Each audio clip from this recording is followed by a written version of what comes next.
അനന്തമായ ആത്മാവിൻ്റെ വിസ്തൃതി നമ്മളുടെ ശരീര മനസ്സുകളുടെ പിന്നിൽ ഇരിക്കുന്നുണ്ടെന്ന് എപ്പോഴും സ്മരിക്കുന്നവൻ ആത്മസ്മരണയുള്ളവനാണ്, ആത്മധ്യാനമുള്ളവനാണ്. അവന് ഈ ആത്മാവ് പൂർണ്ണമായി അനുഭവം വിദിതമായി തീരുന്നതാണ്. അതുകൊണ്ട് ഇവിടെ പറയുന്നത് എന്താണ്? തദ്ധാവതോ അന്യാൻ അത്യത്തി തിഷ്ടത്. തിഷ്ടത് എന്ന് പറഞ്ഞാൽ ഒരിടത്ത് നിന്നുകൊണ്ട്, ആത്മാവ് ഒരിടത്ത് നിന്നുകൊണ്ട്, ധാവത ഓടുന്ന, അന്യാൻ മറ്റുള്ളവയെ അത്യേതി അതിക്രമിക്കുന്നു. ഒരിടത്തിരുന്നു കൊണ്ട് എല്ലായിടത്തേക്കും എത്തുന്നു. ഈ ഭാഷ ആധുനിക മനസ്സിന് സുഗ്രാഹ്യമല്ല എന്നുള്ളതാണ്. കേൾക്കുമ്പോൾ തന്നെ എന്തോ ഒരു അസ്വാഭാവികത ഈ ഭാഷയ്ക്കുണ്ട്. നമ്മൾക്ക് എന്തുകൊണ്ട് ഈ ഭാഷ അസ്വാഭാവികമായി തീർന്നു എന്ന് ചോദിച്ചു കഴിഞ്ഞാൽ, കഴിഞ്ഞ ഒരു 2000-3000 വർഷങ്ങൾ ഇവിടെ നമ്മളുടെ മേധയിലേക്ക് കടന്നു വന്നിട്ടുള്ള ചിന്തകളെല്ലാം തന്നെ ഭൗതികങ്ങളായിരിക്കുന്ന ചിന്തകളാണ്.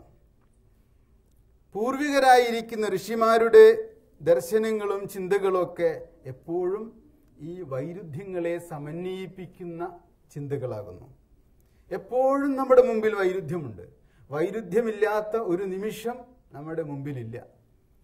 ഓരോ വൈരുദ്ധ്യവും അപ്പോൾ സമന്വിതമാക്കി മുന്നോട്ട് കൊണ്ടുപോകാനുള്ള ഒരു കഴിവ്, അത് ഈ ആത്മാവിനെ അറിഞ്ഞവന് ഉണ്ടാകുന്നു എന്നുള്ളതാണ്.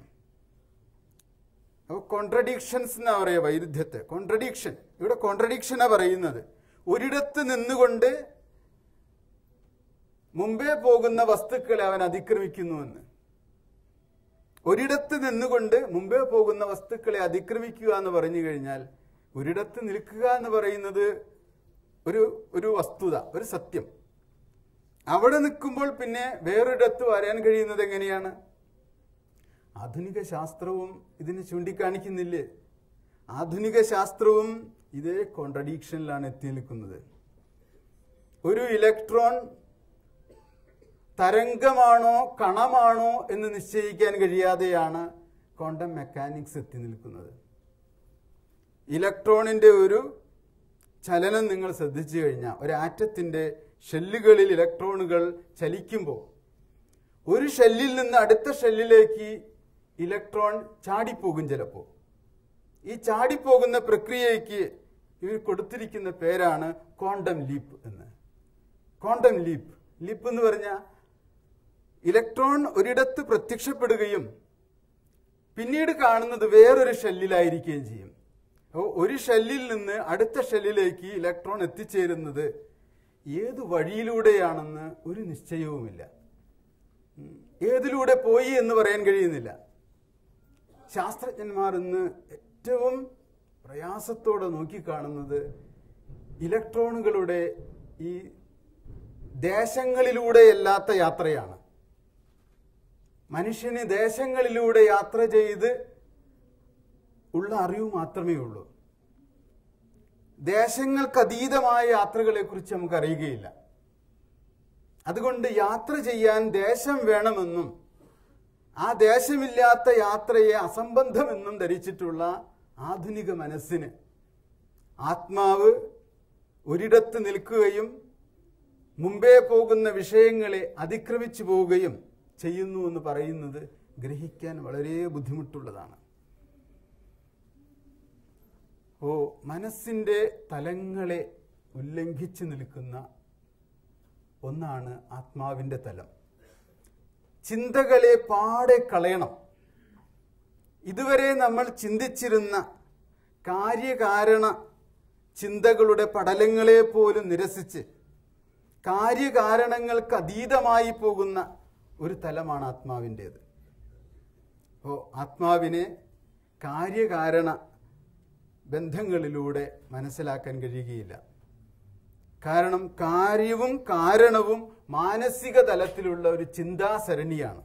കാര്യവും കാരണവും കാര്യകാരണങ്ങളിലൂടെ ചിന്തിച്ച് ജീവിക്കുന്നവൻ ഒരു ചിന്തകൻ മാത്രമാണ്. ഋഷി കാര്യകാരണങ്ങളുടെ അപ്പുറത്ത് ജീവിക്കുന്നവനാണ്. ഇത് കുറച്ചുകൂടി അറിയണമെങ്കിൽ നിങ്ങൾക്ക് സെൻ മാസ്റ്റേഴ്സിന്റെ ടീച്ചിങ്ങുകൾ ശ്രദ്ധിച്ചാൽ മതി. സെൻ ബുദ്ധിസ്റ്റുകൾ അല്ലെങ്കിൽ സെൻ മാസ്റ്റേഴ്സ് ശിഷ്യന്മാർക്ക് കൊടുക്കുന്ന ശിക്ഷണങ്ങൾ എന്തെന്ന് ചോദിച്ചു കഴിഞ്ഞാൽ, നിങ്ങൾ രാവിലെ 3 മണിക്കോ 4 മണിക്കോ എണീക്കണമെന്നോ 6 മണിക്ക് കിടക്കണമെന്നോ ഭക്ഷണം കഴിക്കണമെന്നോ ഒന്നുമല്ല അവർ കൊടുക്കുന്നത്. മനസ്സ് പ്രവർത്തിപ്പിക്കാതിരിക്കുക എന്നുള്ളതാണ്. ജീവിതത്തിലെ പ്രശ്നങ്ങളെ പരിഹരിക്കണമെങ്കിൽ മനസ്സിന്റെ പ്രവർത്തനം അങ്ങോട്ട് കടന്നു വരാൻ പാടില്ല.